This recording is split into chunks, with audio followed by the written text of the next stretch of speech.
Here's kind of a graphic representation of the arguments Tulsi is making here, supported, she says, by her evidence. Department of National Intelligence, Tulsi Gabbard, Americans will finally learn the truth about how in 2016, so 9 years ago now, may have something to do with the statute of limitations, which is generally 5 years. In 2016, intelligence was politicized and weaponized by the most powerful people in the Obama administration to lay the groundwork for what was essentially a years-long coup against President Donald Trump, subverting the will of the American people and undermining our democratic republic. Here's how. For months preceding the 2016 election, the intelligence community shared a consensus view. Russia lacked the intent and capability to hack U.S. elections. But weeks after President Trump's historic 2016 victory, defeating Hillary Clinton, but before he was sworn in and had control of the government, when Obama was still in control, everything changed all of a sudden. On December 8th, 2016, intelligence community officials prepared an assessment for President Obama's daily brief, finding that Russia did not impact recent U.S. election results by conducting cyber attacks on infrastructure. Before it could reach the president's desk, however, it was abruptly pulled based on new guidance. This key intelligence assessment was never published. It was hidden until now, when Trump's people are in charge of intelligence. The next day, December 9th, 2016, top national security officials, including FBI Director James Comey, what a dirtbag he turned out to be, CIA Director John Brennan, he was always a dirtbag, Director of National Intelligence James Clapper, also always a dirtbag, gathered at the Obama White House to discuss Russia. Does this look like conspiracy yet? Obama directed the intelligence community to create a new intelligence assessment that detailed Russian election meddling, even though it would contradict multiple intelligence assessments released over the previous several months. Does this look like conspiratorial fabrication of a narrative of intelligence?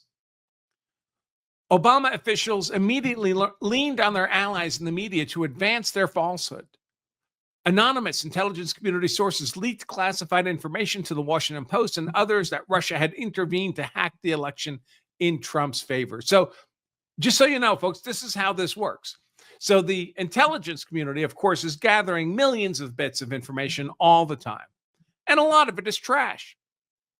They, in fact, grade their intelligence that they receive in terms of how reliable it is. And they don't give much credence to unreliable intelligence. That should be obvious to make sense.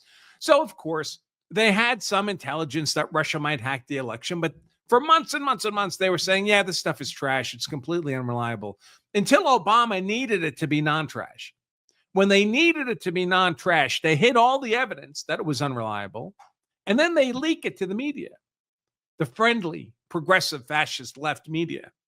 And the media publishes the leaks as unnamed sources from the intelligence community are telling us that there's Russian hacking or Russian collusion or whatever it is that Obama wanted them to say. Then the security guys grab those news reports and come back to the intelligence community and say, holy cow, have you guys heard? The papers are reporting this intelligence. That makes it more credible. You see how it works? They take their low credibility intelligence, they cycle it through the media breathlessly reports on it, and now the intelligence community says, based on the media reports that we planted, we're going to assign a higher level of credibility to intelligence they already determined to be trash. It's a complete fabrication of quality. Tulsi continues, on January 6th, just days before President Trump took office, Department of National Intelligence Clapper unveiled the Obama-directed politicized assessment, the fabricated assessment, a gross weaponization of intelligence that laid the groundwork for a years-long coup intended to subvert President Trump's entire presidency. It was the 2 years plus of the Mueller investigation. Mueller, who used to be the director of the FBI before Comey took over. Sounds nice, huh? Just the guy you'd want, right? According to whistleblower emails shared with us today, we know Clapper and Brennan used the baseless, discredited Steele dossier. This was the low-quality intelligence they fed back into the media so they can claim the media reporting made it credible. Used the baseless, discredited Steele dossier as a source to push this false narrative in the intelligence community. In the intelligence assessment, sorry. These documents detail a treasonous conspiracy by officials at the highest levels of the Obama White House to subvert the will of the American people and to usurp the president from fulfilling his mandate. And then someone responds to this, of course, with a picture of January 6th. And I just want to remind everybody, the January 6th protest is completely distinguishable from everything the left does, particularly these years-long intelligence coup attempts. False intelligence coup attempts. January 6th protests, as the name suggests, took place on one day. In fact, it only took place for 5 hours. By 5 p.m. that afternoon, everybody picked up their stuff and went home. That's quite the insurrection.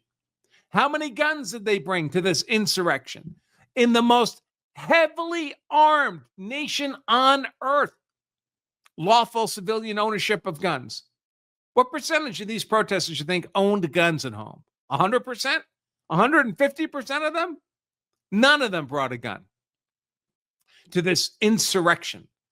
And then the President Joe auto pen dementia Biden administration spent years cruelly persecuting these people until, thankfully, they were, of course, ultimately pardoned by the great and powerful President Donald J. Trump.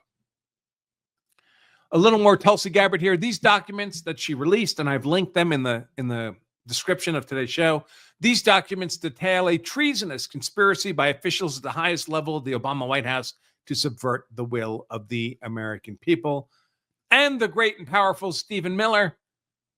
Gabbard has exposed the startling depths of a seditious coup against the Republic. The forces behind this coup have done and will do anything to protect their grasp on illegal and illegitimate power. Do not underestimate their capabilities or depravities, but we are stronger. We sure are, Stephen. We sure are. All right, let's get to the substance. Thanks for watching this highlight segment of our full-length Law of Self-Defense live stream. If you enjoyed this content, make sure to give us a like and subscribe for more expert analysis on politics, law, and how to be hard to convict. And to watch the full-length episode of this show, just click right here. Stay safe.